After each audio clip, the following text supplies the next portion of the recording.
James Curran, rap artist, formerly known as James the Mormon, now known as JTM. Yes. Thank you so much for being part of Three Questions today. Thank you for having me. From what I've read in social media and elsewhere, you seem like an artist in conflict. Why is that? What do you mean by conflict? Well, you seem to be going through some kind of a change, some kind of a difficult time in your career. Tell us about that. I wouldn't say like now is a difficult time of my career. I think that the moments that I started releasing music as with the moniker James the Mormon, I think I have gotten constant backlash. And Why is that? It's been like that for probably about 3 years. Why is that? For a myriad of reasons. I mean, I attached a religion to a secular musical name, or I didn't attach. How do I say that? I attached religion to my moniker. Right. Even though I make secular music. Right. And I think I share my. I began when I started making music. I also shared my beliefs on social media, and I think that with that comes a lot of misunderstanding of what I'm really trying to do. What are my motives? And there's always backlash from people who don't believe the same things as me, or backlash from people who just disagree with what I'm trying to do. When you talk about backlash that you have received since starting your rap career, what does that look like? I mean, and where does it come from? Yeah, it comes from everywhere. I mean, when I started, it was mostly from people who were against the church that I belong to, people who are, known as anti-Mormon. But as things progressed, it became much less anti-Mormon and very just from within my own church. Really? Yeah. Tell me more about that. Yeah, I think that people within the church have no idea. They're just confused. They were just confused what my intentions were. Why are you attaching what we believe to rap music? Maybe they don't like rap music. Maybe they expect more from me when I have that moniker. And if I'm not meeting their expectations, then I'm disappointing them as a representative of the church.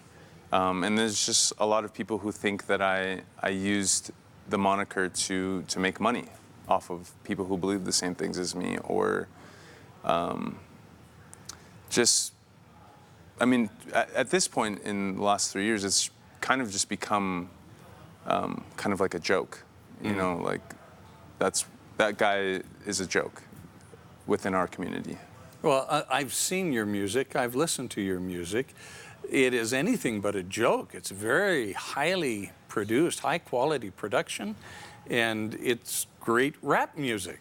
I mean, do they listen to your music before they judge you, or do they just look at your name and your moniker? I couldn't tell you. I mean, I appreciate that you like it, but I think I'm mostly a joke within my peer groups, like people who are millennials. I think that an older generation respects what I'm doing, but I think pretty predominantly a pretty big percentage of millennials are against. I wouldn't say they're against. It's become like they don't take you seriously. Yeah. It's just a punchline of a joke. Where did the moniker James the Mormon come from, and why did you change it to JTM? So I went on a mission. I got home probably about 10 years ago. And actually, I've been home for 8 years. And I loved my mission. Like, it was the most, to this day, precious time I've ever spent doing anything. And Where did you serve? I served in the Washington Everett mission, Russian speaking. Wow. And I just came home and I wanted, I don't know, I still had that fire of wanting to share positivity in the world and share goodness. And that was attached to what I believed. And I changed my social media to James the Mormon. And I put out music as a hobby. And other people started calling me James the Mormon as, you know, an artist. And it just kind of went from there. Turned out to be a pretty good hobby, though. I mean, you've been successful. I mean, you've been #1 on the Billboard charts. You've had some #1 iTunes releases. You've had some success. Yeah, there's been some success. How do you account for that? I just, you know, there are some really supportive fans, and who see the pure motives of what I was trying to do, still trying to do, and they have been very supportive and have stuck through this whole time, and they're the reason why there's been success. Now, you're releasing a new album, 5 Years to Live, is that right? Is that out already? Mm-hmm. Okay. I hear tell that is your last album. Is that true? The last album as JTM, yes. As JTM. Where do you go from here? Why is this your last album? It's my last album because I feel, for a couple of reasons. One, there's just so much negativity in my life when I associate like JTM or James the Mormon and my music. There's been so much, I've had to deal with so much hate from people who are against the church that I belong to, and then, which I expected. But what I didn't expect was all of the hate from people who are of the same faith. And I just have to like when it comes to making music, I just have to distance myself from that, or separate them. I mean, I still believe in my faith, but moving forward, you know, when it comes to music, I want it to just be about the music. I think so much of what I've done has been confusing to so many people, whether they believe what I believe or they don't believe what I believe.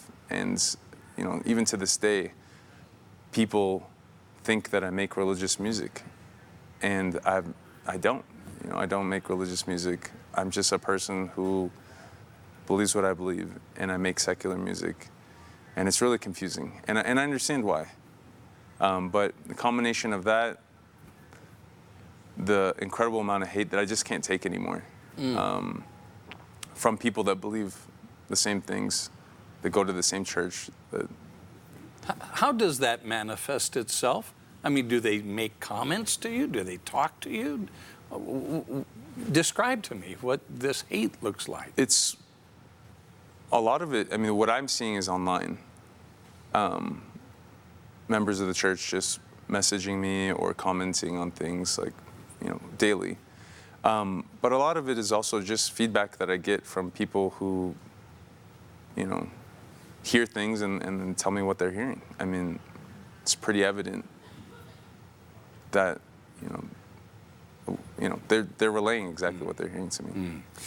Here you've had tremendous success. You've been #1 on the Billboard charts. You've had #1 iTunes releases. Yeah. Why should you care what anybody else says about your music or about your moniker? It's less about what people think about music. I don't care what people, like, if you like it or don't like it, but I think it goes deeper when you attach religion to it, and it's within your own community. You know, the things that people, the hate isn't like, I hate your music. It's It's just me as a person. They don't like me as a person. But they don't even know you. That's what I said. Tell me about your upbringing. Tell me about your childhood. Tell me about your family and where you are now with them. So I don't speak to anyone in my family except for my little brother. Why is that? I just don't have a relationship with anyone. It's very toxic. I had a very abusive childhood, both physically and emotionally. A lot of evil and really sick things happened to me really regularly as a kid. And as it's just, I'm not able to have a relationship with my parents or a lot of my family, or any of my family, to be honest with you, except my brother. Are you married? Do you have children? I'm not married, I don't have children. Okay. How do the difficulties in the relationship with your family drive the creative part of making music for you? I think I don't think it's a drive, but it definitely is a subject matter that I write about when I make music. And yeah, I draw from it to create things and hopefully let people know, like, hey, I had an abusive childhood as well. I struggle with all of these things as a result of it, and you're not alone. How did you go from an abusive childhood to serving an LDS mission to now, I'm presuming that you are an active member of the Church of Jesus Christ of Latter-day Saints. Tell me about that evolution. Well, I had an abusive childhood. As a result, I turned to a lot of substance abuse and living a lifestyle that was completely opposite of what my faith teaches. And through a series of events and things, I met people who introduced me to what I really believed. I associated the church to my parents, and I wanted nothing to do with it. But I realized that the way that they were acting was not actually anything to do with the church. Right. So when I found out from friends or people in my life, when they would introduce the actual teachings and gospel to me, I began to feel peace in my life and whole, and I embraced it. And I went on a mission and really gained a true testimony of what my church teaches. And since then, it's always been a part of my life. You don't write religious music. Your rap songs are not about religion or about God or anything like that. And yet it is a major influence in your life. Am I correct? Yeah, I've written music that is inspired by what I believe, but I've never mentioned God. I've never mentioned Christ or anything specific with the church. So let's drill down on that. Let me ask you then, how does being a Latter-day Saint affect your music and your rap music? It looks like to many people, and you know this because you're living it, that those are two contrary things, rap music and the Church of Jesus Christ of Latter-day Saints. They don't necessarily go together. How does one inform the other? I don't think they don't go together. I think every genre can be used for good. Rap might typically not promote goodness, but it doesn't mean you can't. there's lots of clean rappers. I'm not the first one. Yeah. There's lots of people who rap and they're clean and talk about good things. And, you know, I just wanted to also do that. And I know I attached my religion to it because I wanted James the Mormon. What my real desire with James the Mormon was to be a bridge between the people who don't believe what I believe and our church. Whether they join the church or not, all I wanted to do was show them a different side than what they might have expected. Do you feel like you've been successful that way? I actually feel like, no, I don't. Why not? Because I feel like the only people listening to me are members of the church. I never really, I mean, I'm happy that they're fans, but it was never intended for them. It was always intended for people who don't believe I always wanted to connect with people who don't believe what I believe. So you go from James the Mormon to JTM. Do you have another metamorphosis coming then? I mean, are you going to have a different moniker going forward? Or what is your plan for reaching those folks that you were aiming at in the first place? Yeah, I definitely won't have religion attached to it. I don't have a moniker right now. But I think the biggest reason that there's the whole, I can't deal with the hate within my own community. You know, it's one thing to, for as a musician to make music and people not to like your music. That's very, very normal. But like, imagine being a musician or just creating anything, and then because of it, your own community, like everyone around you, 50% of them don't like you as a person because of what you're doing. And that, that's my reality. I can't escape the church because I believe it and I'm a member of it. I can't, unless, I can't, I live in Provo. Every single human being there is a member of the church. You throw a rock and they're there. Yeah. And as a result of that, when you're in the public eye, people make up the most crazy things about you. There's all these rumors and the most awful things have been said about me. And as a result, you asked me if I was married. As a result, that's the reason why I'm not married, my notoriety. Every time I try to get in a relationship, go on a couple dates, someone hears that I'm the one going out with them, and then the rumors that they've heard fly. And the poison comes out. The girl gets scared. She doesn't know what to believe. She doesn't know me.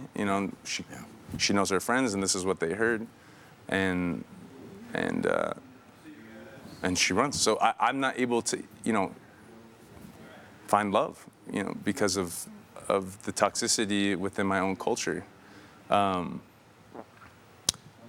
And because it's so heavily LDS is concentrated of people who are listening, I'm also not able to reach those fans through the internet because the SEO and the algorithms of streaming platforms is all based on your listeners' habits. And if only LDS people are listening to me, then the internet thinks that James the Mormon or JTM, even though it's completely secular music, is the same thing as the Mormon Tabernacle Choir or BYU Vocal Point or some other EFY artist. Right.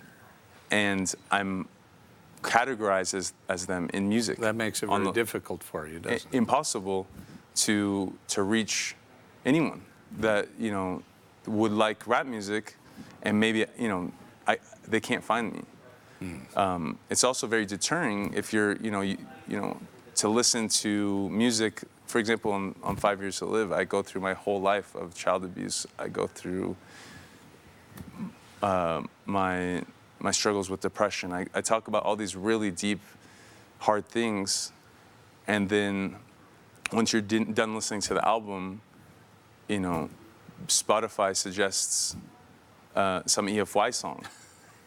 You know, and it's like, well, I don't want to listen to JTM because, you know, I'm gonna have to start hearing and being Right. suggested Right. stuff that I don't want to listen to. This is what I came here for. So how do you fix that?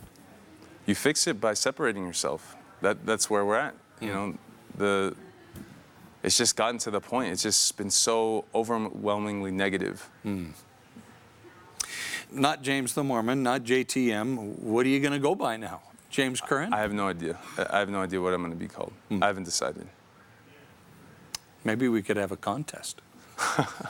Yeah, if someone wants to think of something, I'm all ears. Okay. Because you have had the experiences that you've had, first growing up and then now involving your career and what you do for a living and in your music and having the reactions that you have had within your own faith group, how do you remain active? How do you keep your nostrils above the water? How do you keep from becoming so negative toward not only those people, but the religion itself?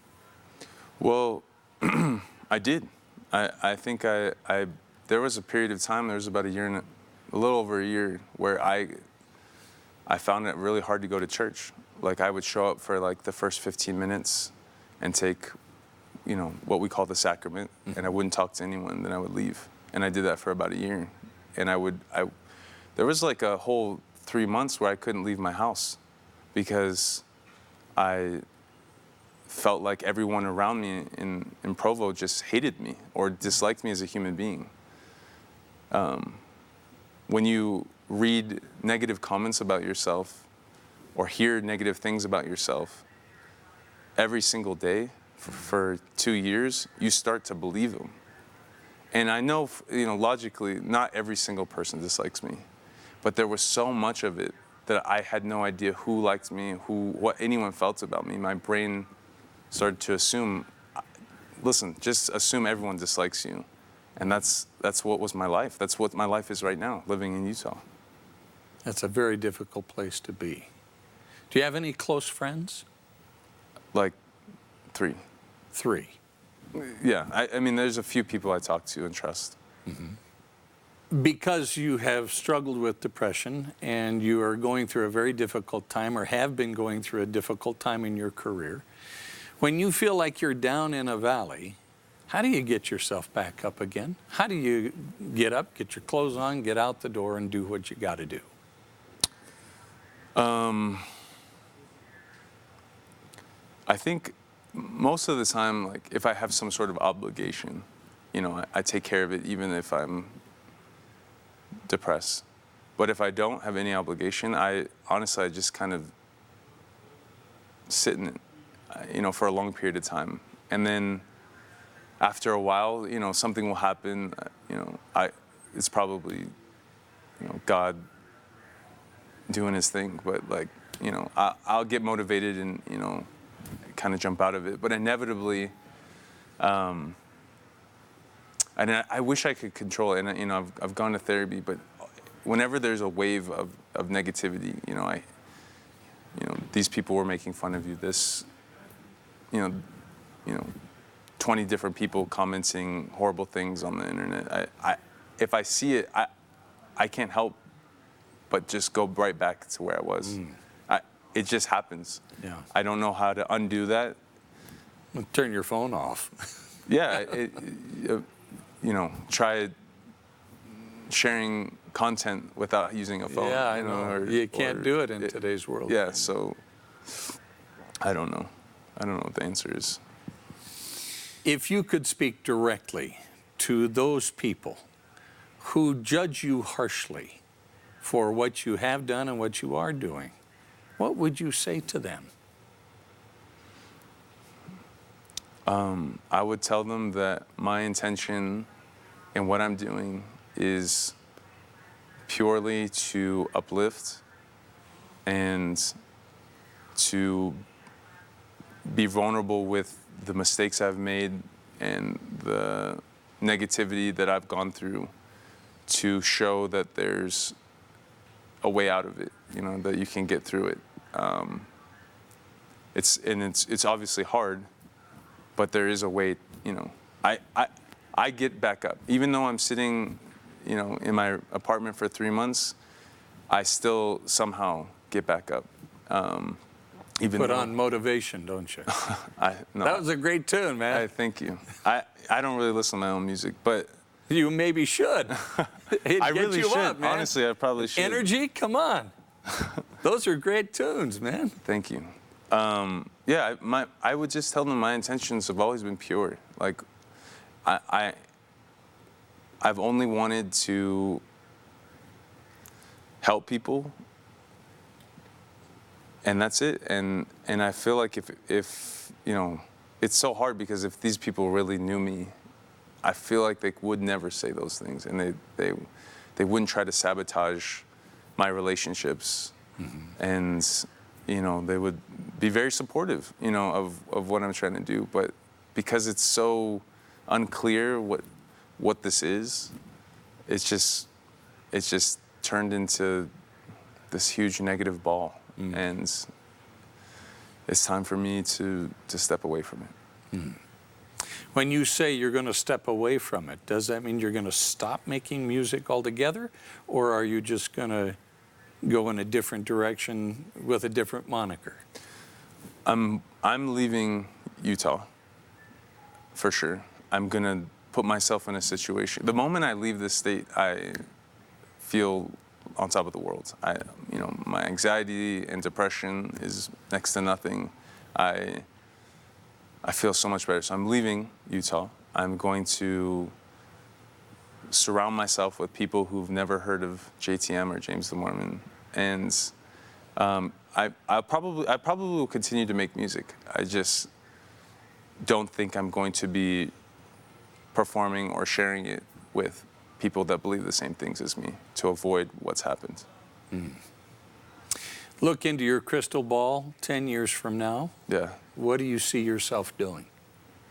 So a lot of people don't know. I'm not really a musician. Like I'm not a professional musician. You fake it really well. I make music. Yeah. Right? But I'm just an entrepreneur. I've built and sold multiple companies.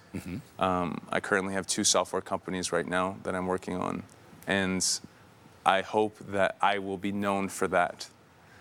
And like people will say, "Oh, you know, James, he built this company, and I think he also did music." I hope that's what the story is, because music's always just been a hobby. It really has, and I think that's the most frustrating thing. Well, it's probably not the most frustrating thing. A very frustrating thing that people think that, you know, I'm 33 years old and really trying to be a rapper. Well, your hobbies are supposed to bring you joy. You know that, Yeah. right? The joy, you know what the joy is in this? Is the creation. The creation of the music. And when people actually do listen to it, there is joy in that. But there's so much more negativity. It's like so much more overwhelmingly not joyful. And I think that it's just because it's been attached to what I believe so long. I think there would just be, people would be apathetic about my music. You know, if it was just some random, my name was just James and I made music, they'd say, "Oh, I don't like that music." But it goes so much more deeper when you attach religion. That, you know. Yeah, kind of a two-edged sword, isn't it? Yeah. Yeah. Sometimes it feels like there's like 7 edges. Well, I tell you what, James Curran, formerly known as James the Mormon, now JTM, and who knows what the future will bring. Yeah. Thank you so much for being part of 3 Questions. Thank you for having me.